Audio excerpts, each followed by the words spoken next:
My boss bet me that we could not get to 700 likes on today's show. Let's show him that he is wrong once again. Like the video for me right now.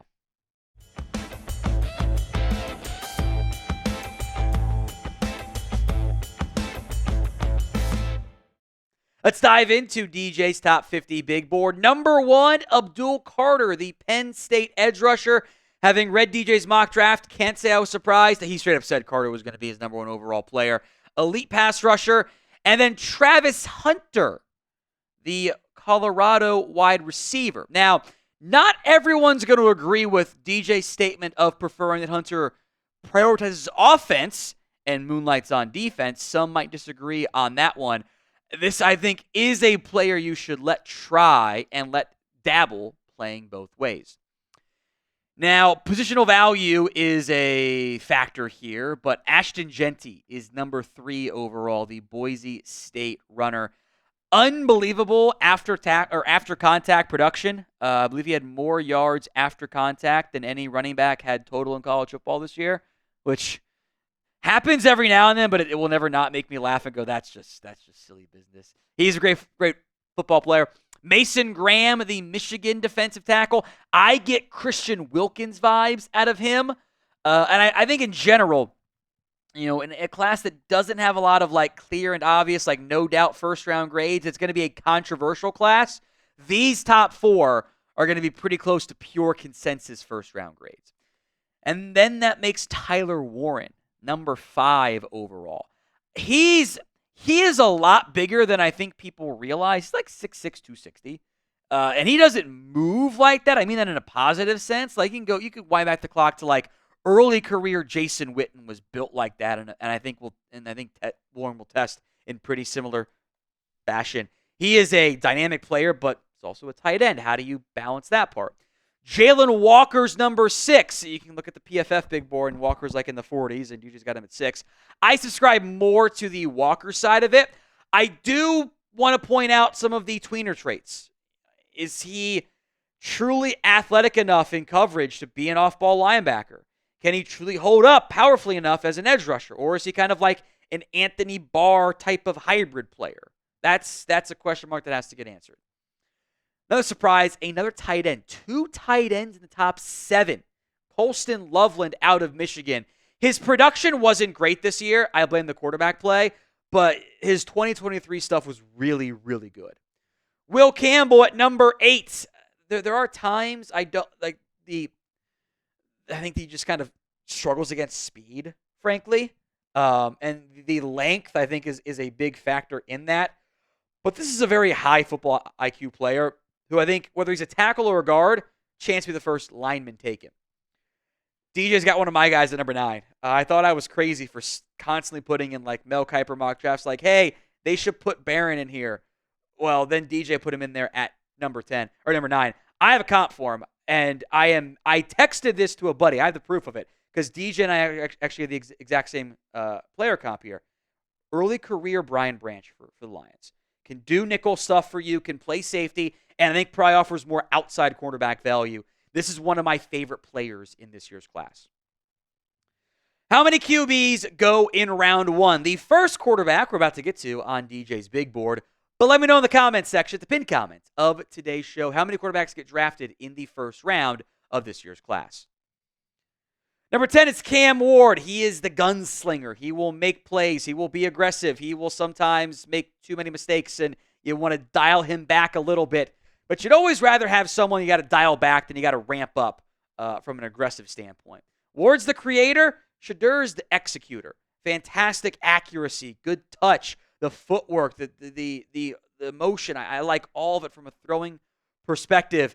He doesn't have elite size or arm strength or athletic ability, but you put him in that timing-based offense, Shedeur will have a lot of success. Will Johnson is very fluid. I do wonder at times what his true top-end speed is here. And he was a bit of a gambler at times in coverage, but I'm okay doing that because, you're a corner. I want you to make plays. 12 is lower than consensus for DJ. Back-to-back Bama players here. Jihaad Campbell and Tyler Booker. I like Campbell as an off-ball linebacker, and I like Booker a lot as a powerful, mauling offensive guard. DJ is higher than about anyone else I've seen on Tyler Booker. Tet McMillan comes in at number 15 overall. This is like T. Higgins' movement skills. I think kind of plays a bit like Drake London as well. He moves way better than you think for a guy at 6'5". Isn't always as physical as you might think for someone of his size, but he's got, I think, potential wide receiver one ability. I think, depending on how we want to count Travis Hunter, is the first true pure wide receiver in this class. Micah Williams, again, I get Trayvon Walker here vibes. The pass rush production wasn't great. Injuries were a factor in this case this past year, but the physical skill set is what you want. Armand Membu out of Missouri. I also really like DJ's Elijah Vera Tucker comp here. Tackle, but could play guard, might be better at guard, but could also hold up a tackle pretty well. Not a household name, but we've seen him more and more in recent round one mock drafts. Kenneth Grant is a stupid athlete, and I mean that in a positive sense. That guy, his movement skills for someone of his height and weight don't really make any sense. He is still very inconsistent, though.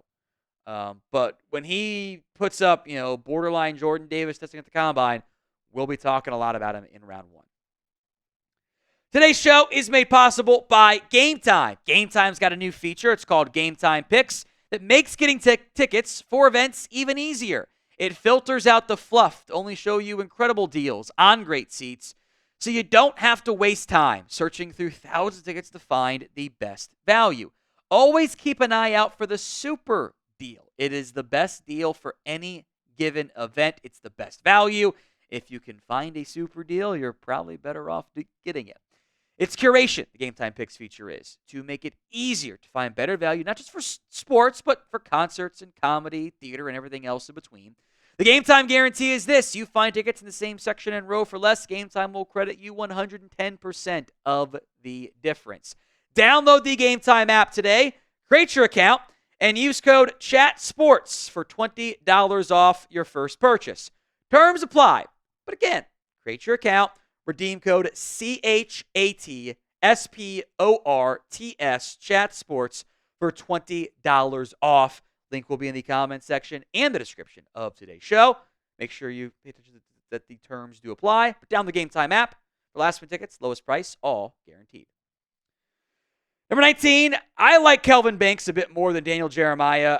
There are some run-blocking concerns, but he holds up pretty well in pass protection despite the Texas offense kind of hiding him a little bit.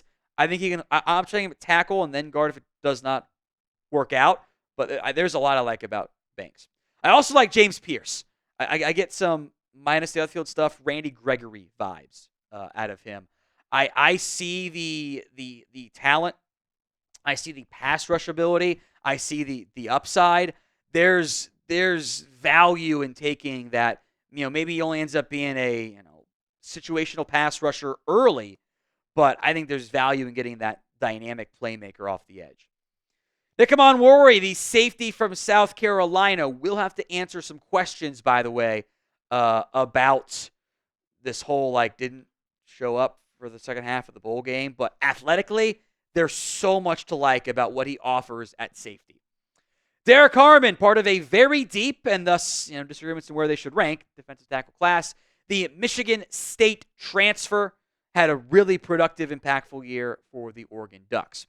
Mike Green could really impress at the Senior Bowl. Now, he's added weight over the past year. He's listed 250-something. I don't know if he quite played at that weight for Marshall, but he looked great against Ohio State and did not ever slow down from a pass rush perspective. There is a chance he goes even top 15. And Matthew Golden and Emeka Ibuka here, 24-25, back-to-back receivers. Golden is both these guys are not elite, dynamic, crazy traits players, but they're just good. They get open. They don't make a lot of mistakes. They can block a little bit, especially Ibuka. Both those guys, they might not be wide receiver ones. They could be 10-year wide receiver twos for you. I do love the Bobby Trees comp for Ibuka as well. Who is your favorite player in the 2025 NFL Draft? Let me know in the comments section of today's show. A couple front four players here. First up, Walter Nolan, who has immense talent, has not yet put it all together yet. Same with Shamar Stewart, a very gifted size, height, weight, speed prospect, but the production was not exactly very good. And then Donovan Ezaraku out of Boston College, who did put up the production this year. 16 and a half sacks, by the way. Different types of players, but all front four guys. Amarian Hampton is the number 2 back for Daniel Jeremiah. Just sneaks in the top 30. UNC was not very good. People didn't pay attention to him. He was awesome this year, though. Josh Simmons is coming off a knee injury back in October. If healthy, we would be discussing him possibly being the number 1 tackle in this class. Donovan Jackson might be a tackle, by the way. He did a really good job down the stretch for the Buckeyes, kicking in there outside of a couple rough reps against Abdul Carter. But he helped his draft stock out quite a bit. I am a big fan of Luther Burden. You might need some gadget stuff, a little bit of gadget stuff early in his career, but some of those Stephon Diggs comps I'm actually very, very intrigued by. I've got him higher than DJ. I also have him higher, or I'm higher on Malachi Starks.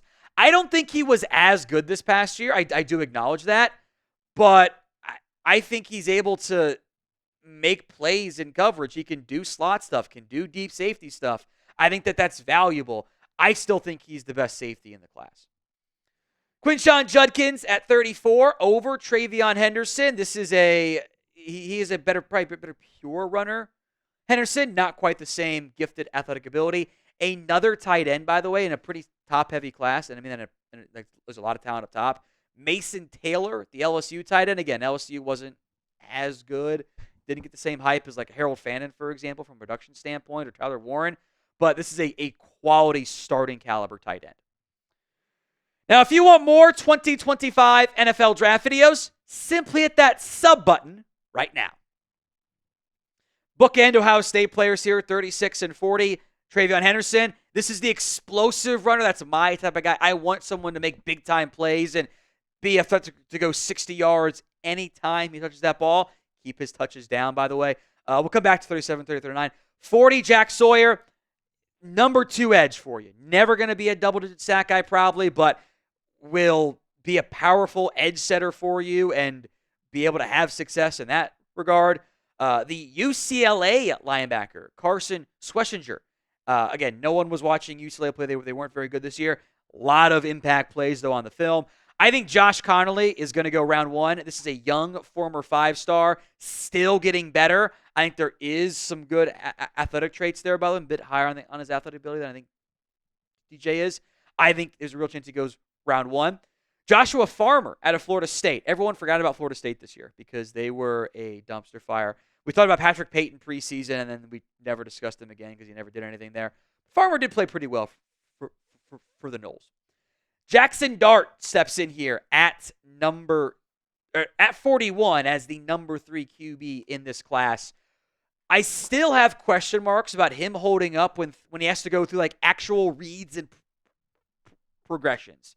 When things are on time, when it's the way it's supposed to be, he's got the arm strength and he's got the mobility to make stuff happen. He can move around as well, but he also wasn't asked to do a lot of real reads, and that makes him a pretty big gamble and someone that needs probably more development time. I'll also mention TJ Sanders. That's one of DJ's, I think, favorite defensive tackles in this class. He's higher on him than most, but he's also, that SCD line was so damn good this year. I think there's 2 main options for quarterback 3, and Jalen Milroe does not crack the top 50, by the way. JD for Jackson Dart, JM for Jalen Milroe, or O for somebody else.